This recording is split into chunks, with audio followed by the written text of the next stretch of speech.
A paz do Senhor, irmãos, que bom nós estarmos juntos mais uma vez. Eu sou o pastor Emerson e é sempre bom ter você aqui no nosso canal. E nós continuamos falando da nossa escola bíblica dominical, hoje a lição de número 10. Acompanha comigo aqui, ok? E nós estamos, irmãos, aí chegando para o final da nossa lição. E nessa lição de número 10, Paulo, ele vai terminar a seção teológica da carta aos Efésios. A carta aos Efésios é dividida em duas partes.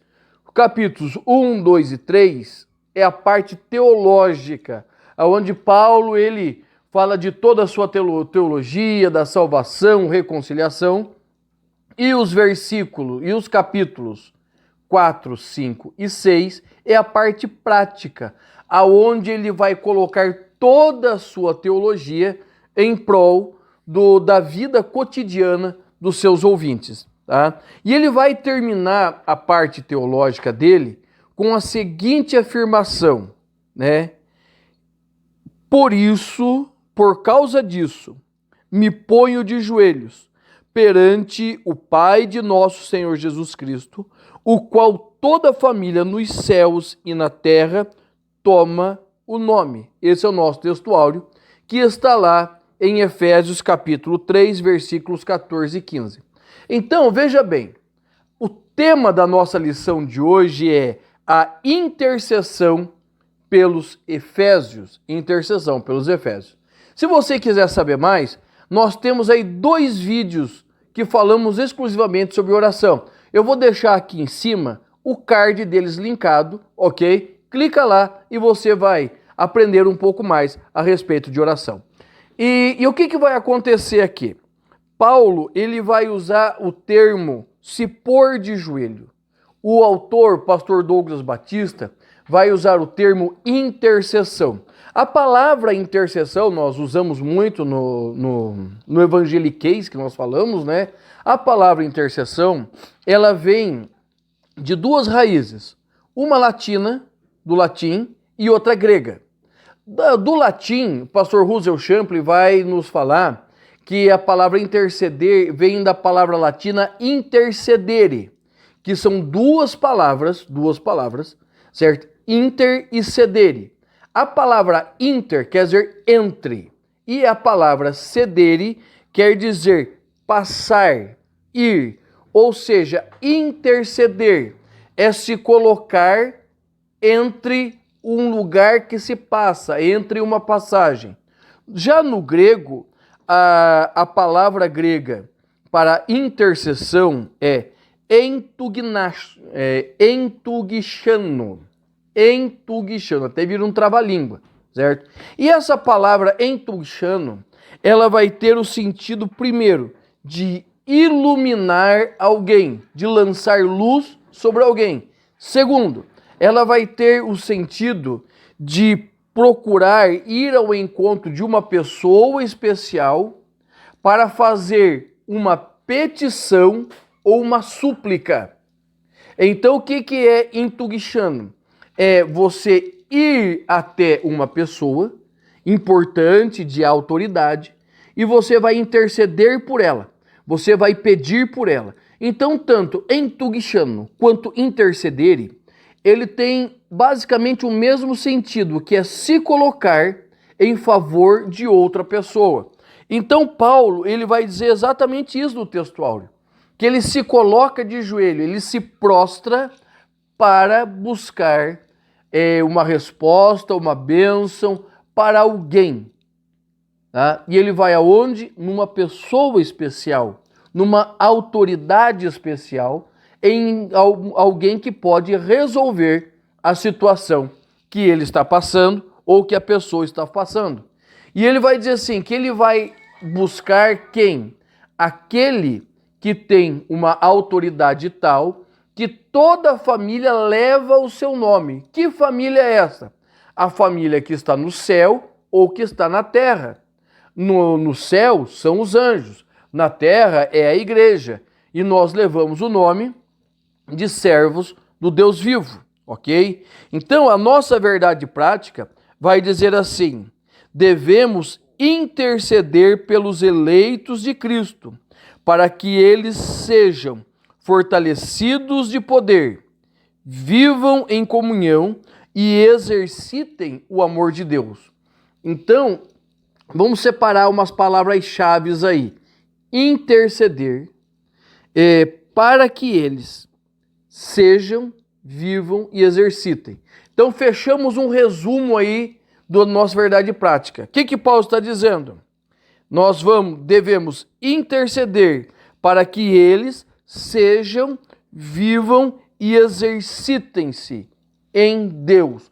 Ou seja, intercessão é um movimento contínuo de crescimento e edificação na presença do Senhor nosso Deus, ok? Então essa daí é a nossa introdução do nosso tema, nosso textuário e também a nossa verdade prática.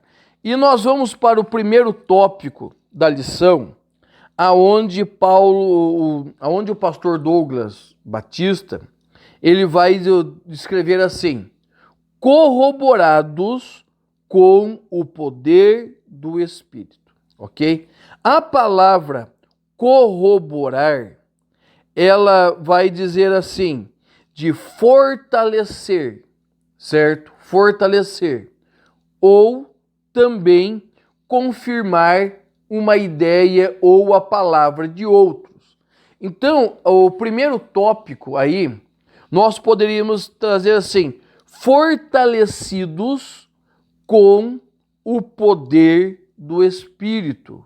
Fortalecidos com o poder do Espírito. E esse fortalecimento, no primeiro tópico, ele vai falar para nós o quê? Das riquezas da sua glória. Paulo apresenta a sua oração confiando nas riquezas da sua glória. Ou seja, a glória, ela é de Deus, mas ela é repartida conosco. E ele vai listar aqui 4 situações que ele vai pedir, certo? Pelos Efésios. Primeiro, que a igreja seja fortalecida com poder. A igreja de Éfeso, uma igreja cristã, saudável, aonde havia as manifestações do Espírito Santo.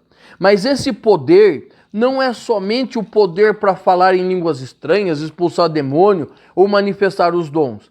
Este poder é uma ação direta, e ele vai usar aqui no homem interior, para que haja uma mudança e transformação no meio das situações. Também, Paulo vai orar e pedindo assim, que eles sejam habitados por Cristo. Ou ele está falando de algo muito mais profundo do que simplesmente uma visitação. Paulo está falando de uma vivência com Cristo, de um modo de viver que Cristo se manifeste neles. Tá?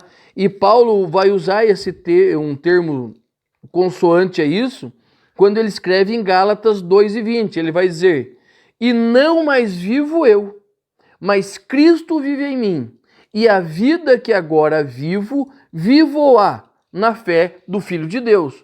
Ou seja, a partir do momento que Cristo habitou em Paulo, que Cristo habita em nós, nós não vivemos mais para nós, vivemos para Ele por meio dele. É isso que Paulo está falando.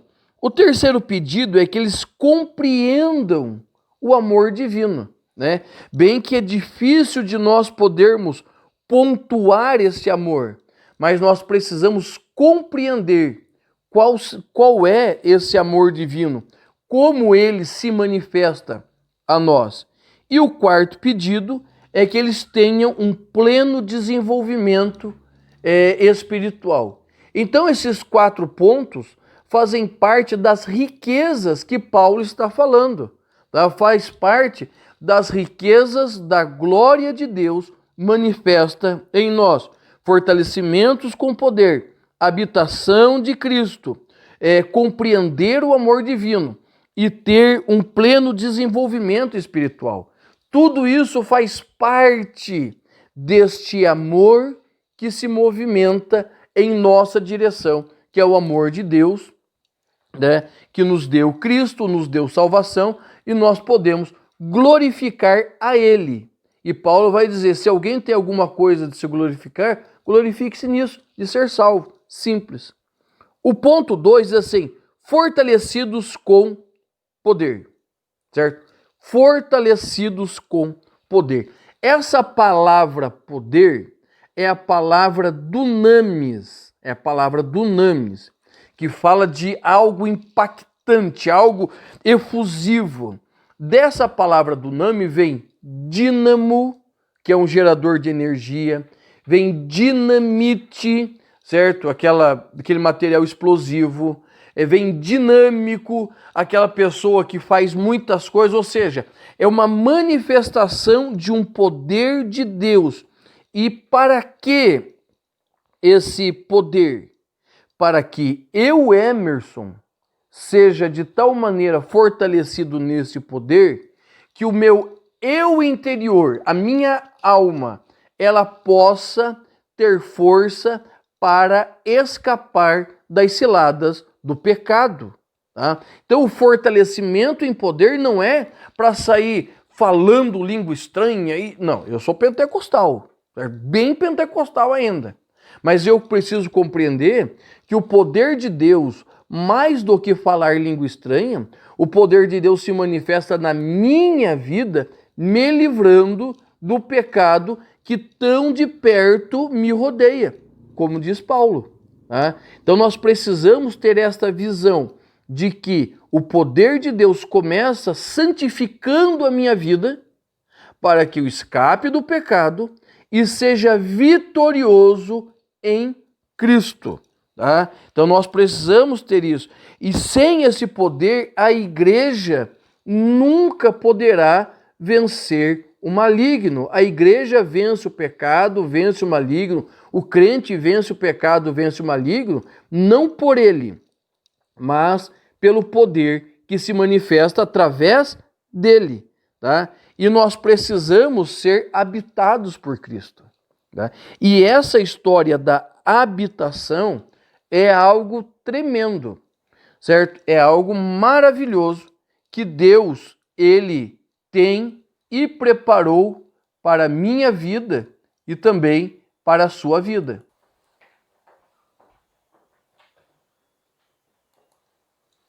Porque veja bem, Paulo vai escrever na segunda carta aos Coríntios, no capítulo 6, versículos 16, 17 e 18, preste atenção no que ele vai dizer assim, porque vós sois o templo do Deus vivente, como Deus disse, neles habitarei, e entre eles andarei, e eu serei o seu Deus, e eles serão o meu povo. Pelo que, saindo do meio deles, do povo estrangeiro, apartai-vos, diz o Senhor, e não toqueis no que é imundo, e eu vos receberei. E eu serei para vós pai, e vós sereis para mim filhos e filhas, diz o Senhor. Ou seja, o apóstolo Paulo, ele está fazendo aí uma junção de alguns versículos do Antigo Testamento. Lembra que nós já falamos em aulas anteriores que Paulo, ele sempre vai usar o Velho Testamento para poder trazer a sua doutrina? Então, ele vai usar basicamente 5 textos. Marque aí. Êxodo 25, 8. Levíticos 26, 12. Jeremias 31, 1. Ezequiel 37, 27. E Êxodo 29, 45, para formar esses 3 versículos. E o que ele está pensando desses versículos? A condição de Deus andar com o homem. O desejo de Deus andar com o homem e habitar no meio desse homem. De ser o Deus deste homem. Ou seja, é da vontade de Deus que o homem busque a sua face. Ou seja, que o homem seja a plena habitação de Deus nesse tempo presente. Tá? Por quê? Porque Deus não habita em nada feito pela mão do homem. Quando nós vamos caminhando e chegamos ali no segundo tópico, o pastor Douglas Batista vai usar o seguinte tema: arraigados e fundados em amor. Preste atenção. Tudo o que você fizer no Evangelho se resume em amor, certo? Em amor. Tudo que você fizer por obrigação e por imposição, tá? Ele não vai refletir o amor que você deve a Deus e ao seu irmão. Por quê? Porque a questão do mandamento de Deus é amar a Deus sobre todas as coisas. E o seu irmão como a você mesmo. Ou seja, é um amor que se divide entre você, o seu irmão e Deus. Você precisa amar essas três classes de pessoas. Você precisa se amar, automaticamente amar o seu irmão e, acima de tudo, olha a escadinha aqui, amar a Deus. Você ama a Deus, automaticamente você ama o seu irmão porque você se ama. Tá? Então não tem como fugir disso. O segredo do Evangelho é o amor que trouxe Jesus para morrer por mim, miserável, pobre, pecador. Tá? E o amor no português, ela é uma única palavra para falar um punhado de coisa. Eu posso amar Coca-Cola, posso amar futebol, posso amar a minha esposa, amar os meus filhos, amar a Deus com uma única palavra, um único amor. Já no grego, existem 4 palavras que vão caracterizar esse amor. A primeira palavra é a palavra ágape, que fala do amor divino, o amor de Deus, o amor sem comparação, o amor, o amor sacrificial, que vai entregar o seu filho para morrer por miseráveis pecadores. O segundo tipo de amor é o amor filia, com PH, filia, que é o amor entre amigos, aquele amor fraternal, aquele amor de companheirismo. Sabe aqueles amigos que você tem, que você às vezes não tem condição de estar com eles sempre, você não tem condição de estar com eles todos os dias, mas quando você encontra com ele, parece que ontem você estava conversando com ele, de tão próximo que é a amizade. Esse é o amor filia. O terceiro amor é o amor eros, que é o amor erótico, certo? É o amor de homem para mulher, certo? Não vamos usar a palavra erótico de um termo pejorativo, mas é o amor de um homem por uma mulher, tá? E nós temos o amor storge, que é o amor familiar, certo? Aquele amor, aquele elo que há entre as famílias, aquele que às vezes a gente fala elo de sangue, é aquele amor que há entre as famílias e que nós precisamos, né, manter. Você já notou que todo mundo pode brigar, você pode falar mal do teu irmão, você pode brigar com o teu irmão, mas se alguém falar mal dele, você se uriça? Se alguém brigar com ele, você fica nervoso, por quê? Porque ele é sangue do seu sangue, faz parte de você. Então, esses são os 4 tipos de amor. E o que nós precisamos compreender?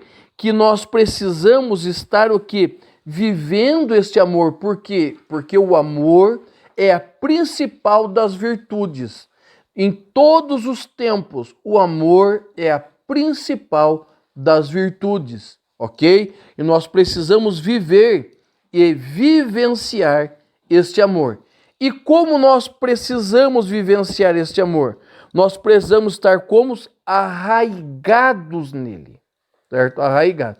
Quando eu penso nessa questão do arraigado, eu penso assim, na minha mente, minha imaginação, uma árvore frondosa, verdejante, cheia de fruto, mas esta árvore, ela tem as suas raízes lançadas dentro do coração. E este coração, ele está pregado numa cruz. Por quê? Porque é do coração que sai as veredas da vida. É do coração. Se o teu coração não estiver na cruz, o teu coração será maligno. Se o teu coração for maligno, as frutas que vão sair de você, o fruto, aquilo que as pessoas irão ver em você, o que vai acontecer? Vai ser azedo. Mas se os teus frutos são doces, se as suas folhas são verdes, é exatamente o que Davi falou, né?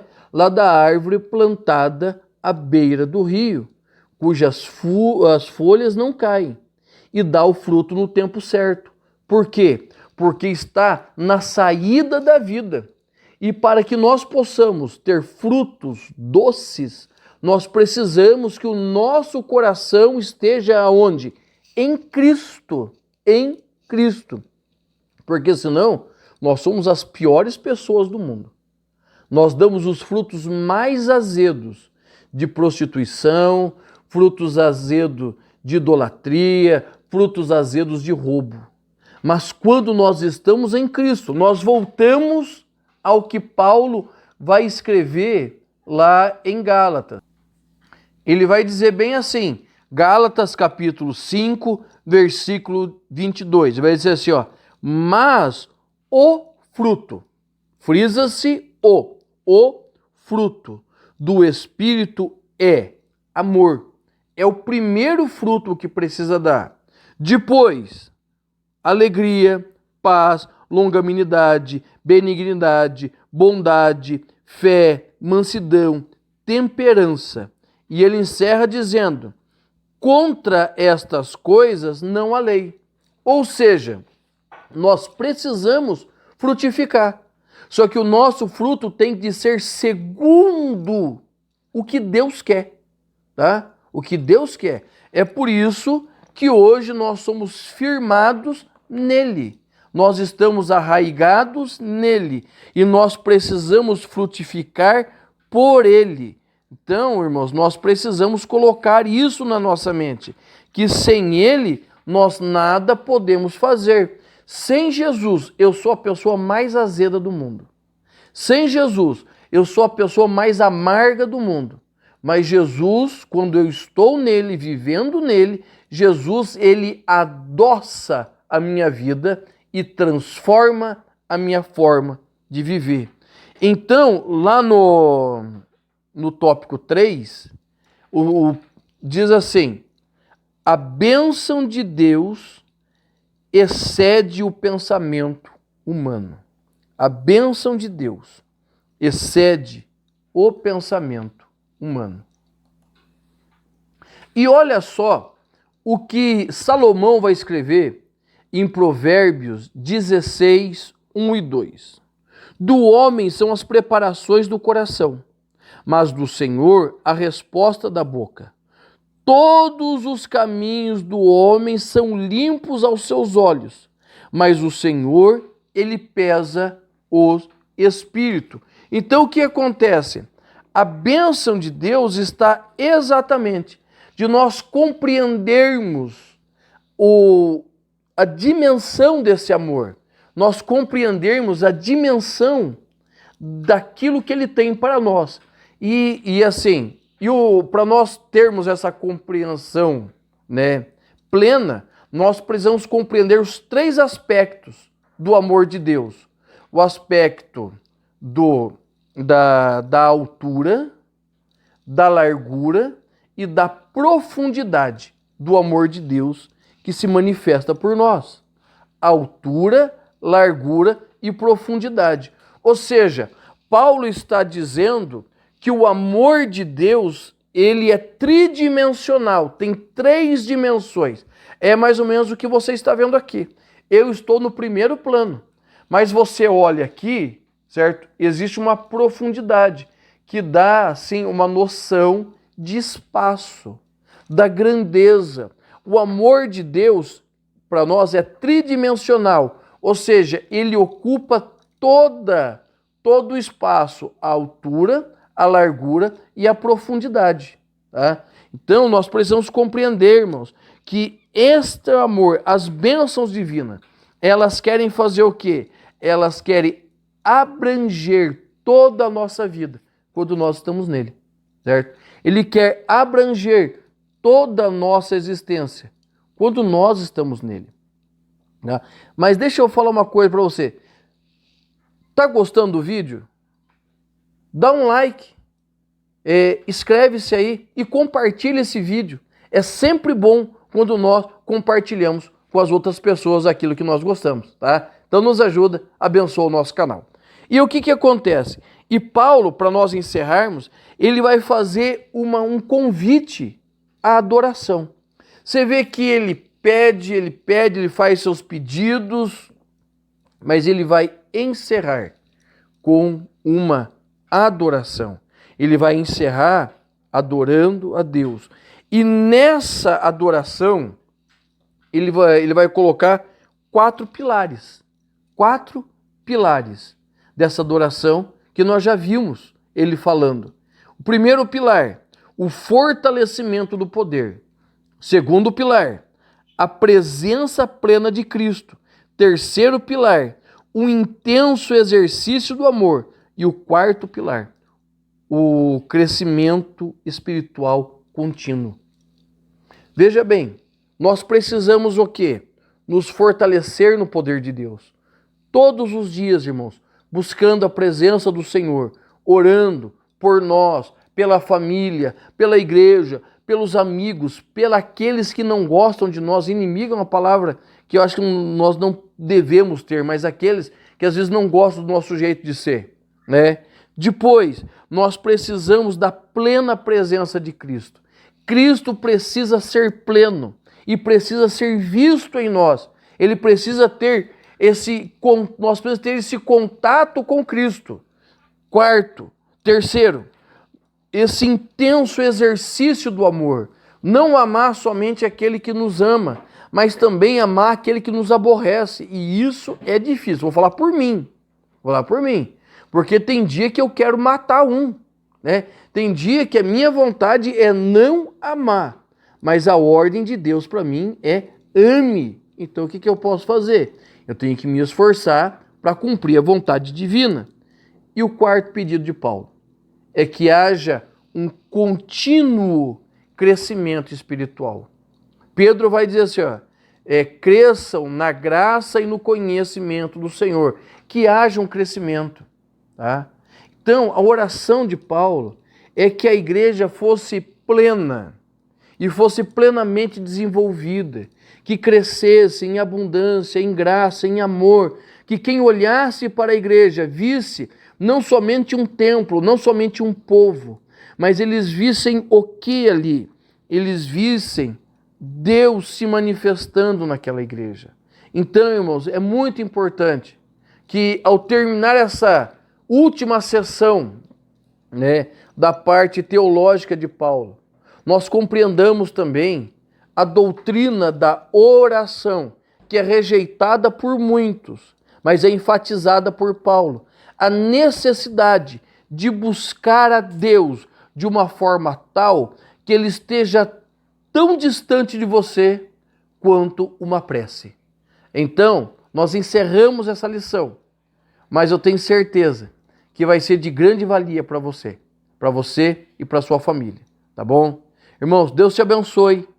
Ore por mim, irmão Emerson, pela Josiane, minha esposa. Ore pelo nosso ministério, ore pela nossa família. Para quê? Para que nós possamos continuar servindo ao Senhor, né? E possamos continuar abençoando a vida de vocês. E também que nós possamos continuar sendo abençoados por vocês. Ok? Deus te abençoe. Gostou do vídeo? Deixa o seu comentário aí embaixo, né? Conta para nós o que você achou. Nós precisamos melhorar? Marca aí. Eu tenho certeza que eu vou ler, vou responder, vou ficar muito feliz, né, de ter a sua audiência e conhecer você. Tá bom? Deus te abençoe. Deixa o seu like, inscreve-se e principalmente compartilha com alguém que precisa, né, de uma palavra como essa. Tá certo? Deus te abençoe, em o nome de Jesus.